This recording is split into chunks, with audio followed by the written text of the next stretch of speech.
Hi guys, welcome back to another session. मैं आबा भनोट लेकर आई हूँ आपके लिए करंट अफेयर्स के एपिसोड नंबर 849। आज की तारीख है 24 नवंबर 2020। हमारे दो चैनल्स हैं, पिनाकल और फ्रंटियर आईएएस, और अगर अभी तक आपने इन चैनल्स को सब्सक्राइब नहीं किया है तो सब्सक्राइब करना बिल्कुल ना भूलिएगा। साथ ही साथ इस बेल आइकन को जरूर दबाना है ताकि हमारी आने वाली हर वीडियो की नोटिफिकेशन आपको मिल सके।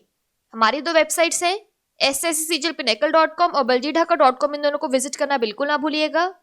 ये सेशन हर रोज सुबह 4 बजे अवेलेबल हो जाता है और वीडियो की एंड में आपसे क्विज के क्वेश्चन पूछे जाते हैं जिनका आंसर आपको कमेंट सेक्शन में जरूर करना है।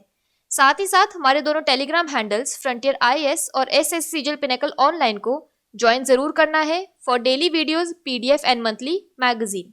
स्टार्ट करेंगे प्रीवियस क्विज के साथ। आपका पहला क्वेश्चन था, परोपकार में उत्कृष्टता के लिए लाल बहादुर शास्त्री राष्ट्रीय पुरस्कार से किसे सम्मानित किया गया है? तो इसका सही जवाब था सुधा मूर्ति।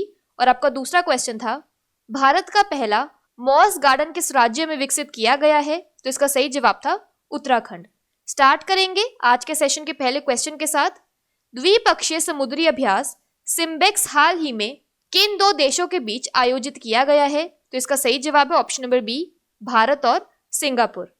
भारतीय नौसेना अंडमान सागर में 23 से 25 नवंबर 2020 तक भारत सिंगापुर द्विपक्षीय समुद्री अभ्यास सिम्बेक्स 20 के 27वें संस्करण की मेजबानी कर रही है। भारतीय नौसेना और Republic of Singapore navy RSN के बीच 1994 से प्रतिवर्ष सिम्बेक्स श्रृंखला आयोजित की जा रही है। यह अभ्यास पारस्परिक अंतर को बढ़ाने और एक दूसरे से सर्वोत्तम प्रथाओं को लागू करने के उद्देश्य से है। इन अभ्यासों का दायरा और जटिलता पिछले 2 दशकों में लगातार बढ़ा है, जिसमें समुद्री संचालन के व्यापक स्पेक्ट्रम को कवर करने वाले उन्नत नौसेना अभ्यास शामिल हैं। सिम्बेक्स के 2020 के संस्करण में चेतक हेलीकॉप्टर के साथ विध्वंसक राणा और स्वदेश निर्मित कॉर्वेट कामोर्टा व करमुक समेत भारतीय नौसेना के जहाज शामिल होंगे। यहाँ पर एक क्विक रिवीजन की बात करें तो भारत प्रशांत क्षेत्र में 4 प्रमुख भागीदारों को एक साथ लाने के लिए मालाबार नौसेना अभ्यास 2020 में ऑस्ट्रेलिया ने भाग लिया है, जिसमें संयुक्त राज्य अमेरिका, जापान और भारत शामिल हैं। बात करें सिंगापुर की तो इसकी कैपिटल है सिंगापुर सिटी, करेंसी है डॉलर और प्रेसिडेंट है हलीमा याकूब।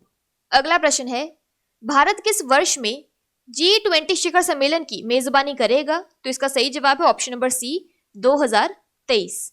भारत 2023 में G20 शिखर सम्मेलन की मेजबानी करेगा। ओसाका घोषणा के अनुसार भारत को पहले G20 शिखर सम्मेलन की मेजबानी 2022 में करनी थी। G20 रियाद शिखर सम्मेलन के नेताओं ने घोषणा की कि अगली बैठक 2021 में इटली में, 2022 में इंडोनेशिया में, 2023 में भारत में और 2024 में ब्राजील में आयोजित की जाएगी। सऊदी अरब में आयोजित 15वें G20 शिखर सम्मेलन के समापन पर प्रधानमंत्री मोदी समेत G20 के सदस्य देशों के नेताओं ने इस बात पर जोर दिया कि सभी के लिए कोविड-19 के निदान, उपचार और टीके किफायती और समान तरीके से उपलब्ध कराने में कोई कसर नहीं छोड़ी जाएगी। यहाँ पर एक क्विक रिवीजन की बात करें तो 12th ब्रिक्स समिट की थीम है BRICS partnership for global stability, shared security and innovative growth. अगला प्रश्न है, अमेरिका के नवनिर्वाचित राष्ट्रपति जो बाइडेन ने किस भारतीय अमेरिकी को फर्स्ट लेडी जिल बाइडेन की नीति निदेशक के रूप में नियुक्त किया है? तो इसका सही जवाब है ऑप्शन नंबर बी, माला अडीगा। अमेरिकी राष्ट्रपति चुनाव जो बाइडेन ने भारतीय अमेरिकी माला अडीगा को अपनी पत्नी जिल बाइडेन के नीति निर्देशक के रूप में नियुक्त किया है। अडीगा जिल के एक वरिष्ठ सलाहकार और 2020 के अभियान के लिए वरिष्ठ नीति सलाहकार थी। उन्होंने पहले बाइडेन फाउंडेशन के लिए उच्च शिक्षा निर्देशक के रूप में काम किया है। इससे पहले ओबामा के प्रशासन के दौरान वह शैक्षिक और सांस्कृतिक मामलों के ब्यूरो में शैक्षणिक कार्यक्रमों के लिए राज्य के उप सहायक सचिव थी। अगला प्रश्न है, किस भारतीय को अंतर संसदीय संघ जिनेवा का भारी लेखा परीक्षक चुना गया है? तो इसका सही जवाब है option number B, Girish Chandra Murmu. Bharat के नियंत्रक और महालेखा परीक्षक गिरीश चंद्र मुर्मू को 3 साल के कार्यकाल के लिए अंतर संसदीय संघ आईपीयू जिनेवा का बाहरी लेखा परीक्षक चुना गया है। अंतर संसदीय संघ आईपीयू राष्ट्रीय संसदों का वैश्विक संगठन है। वर्ष 1889 में सांसदों के एक छोटे समूह के रूप में स्थापना की गई थी। इसका उद्देश्य संसदीय कूटनीति और बातचीत के माध्यम से शांति को बढ़ावा देना है। आईपीयू का मुख्यालय है जिनेवा, स्विट्जरलैंड में। अगला प्रश्न है, निम्नलिखित में से कौन सा देश त्रिपक्षीय समुद्री अभ्यास सिटमैक्स 20 का हिस्सा नहीं है? तो इसका सही जवाब है ऑप्शन नंबर डी, श्रीलंका। भारतीय नौसेना सिंगापुर और थाईलैंड की नौसेनाओं के साथ अंडमान सागर में 2 दिवसीय त्रिपक्षीय समुद्री अभ्यास सिटमैक्स 20 में भाग ले रही है। अभ्यास के दूसरे संस्करण के रूप में भारतीय नौसेना के जहाजों में स्वदेशी रूप से निर्मित पनडुब्बी रोधी कार्वेट का मोर्टा और मिसाइल कार्वेट करमुक शामिल हैं। भारतीय नौसेना Republic of Singapore navy RSN और रॉयल थाई नेवी RTN के बीच पारस्परिक व्यवहार को बढ़ाने और सर्वोत्तम प्रथाओं को लागू करने के लिए सिटमैक्स श्रृंखला का अभ्यास किया जाता है।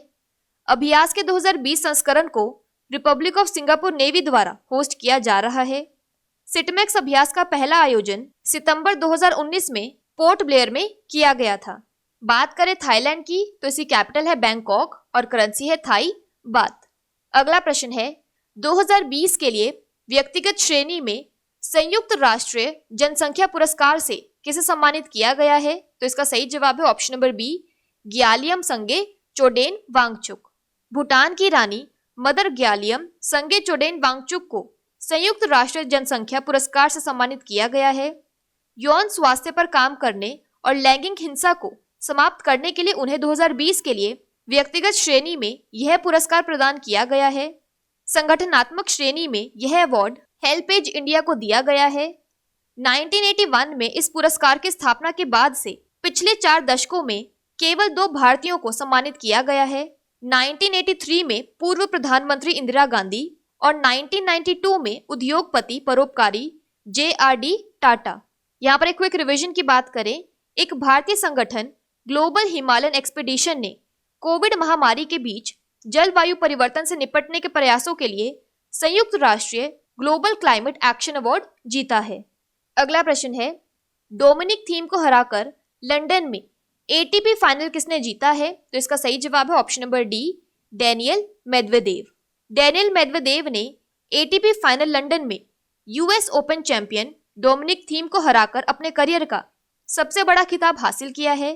वह निकोले डेविडसन के बाद यह खिताब जीतने वाले पहले रूसी बने हैं। मेदवेदेव ने सीजन में दुनिया के 3 शीर्ष खिलाड़ी नोवाक जोकोविच, राफेल नडाल और डोमिनिक थीम को हराया है। वह इन सभी को हरा देने वाले पहले व्यक्ति बन गए। अगला प्रश्न है, राष्ट्रीय फार्मेसी सप्ताह 2020 की थीम क्या है? तो इसका सही जवाब है option number B, pharmacist front line health professionals. भारतीय फार्मास्यूटिकल एसोसिएशन ने 16 से 22 नवंबर 2020 तक राष्ट्रीय फार्मेसी सप्ताह मनाया। भारतीय फार्मास्यूटिकल एसोसिएशन हर साल नवंबर के तीसरे सप्ताह के दौरान राष्ट्रीय फार्मेसी सप्ताह मनाता है।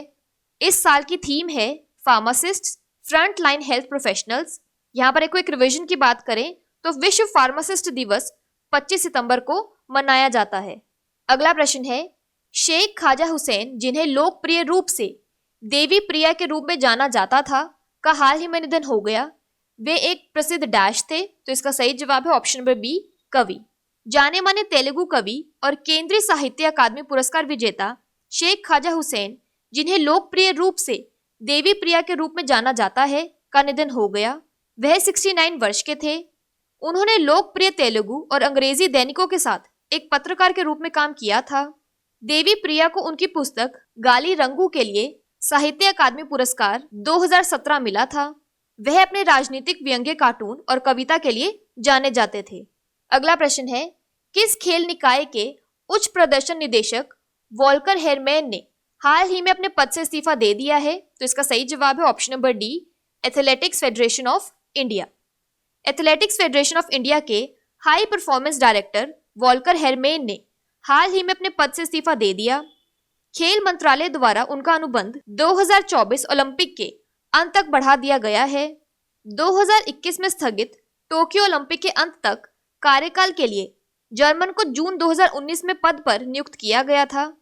1968 में Mexico city Olympian American Derek Bussy के बाद हेरमैन भारतीय एथलेटिक्स का उच्च प्रदर्शन निर्देशक बनने वाले दूसरे व्यक्ति थे। डेरेक बूसी को अक्टूबर 2015 में रियो ओलंपिक से पहले नियुक्त किया गया था। बात कर लेते हैं आज के सेशन की क्विक समरी की। तो bilateral maritime exercise SIMBEX India और सिंगापुर के बीच आयोजित किया गया। इंडिया G20 समिट 2023 में होस्ट करेगा।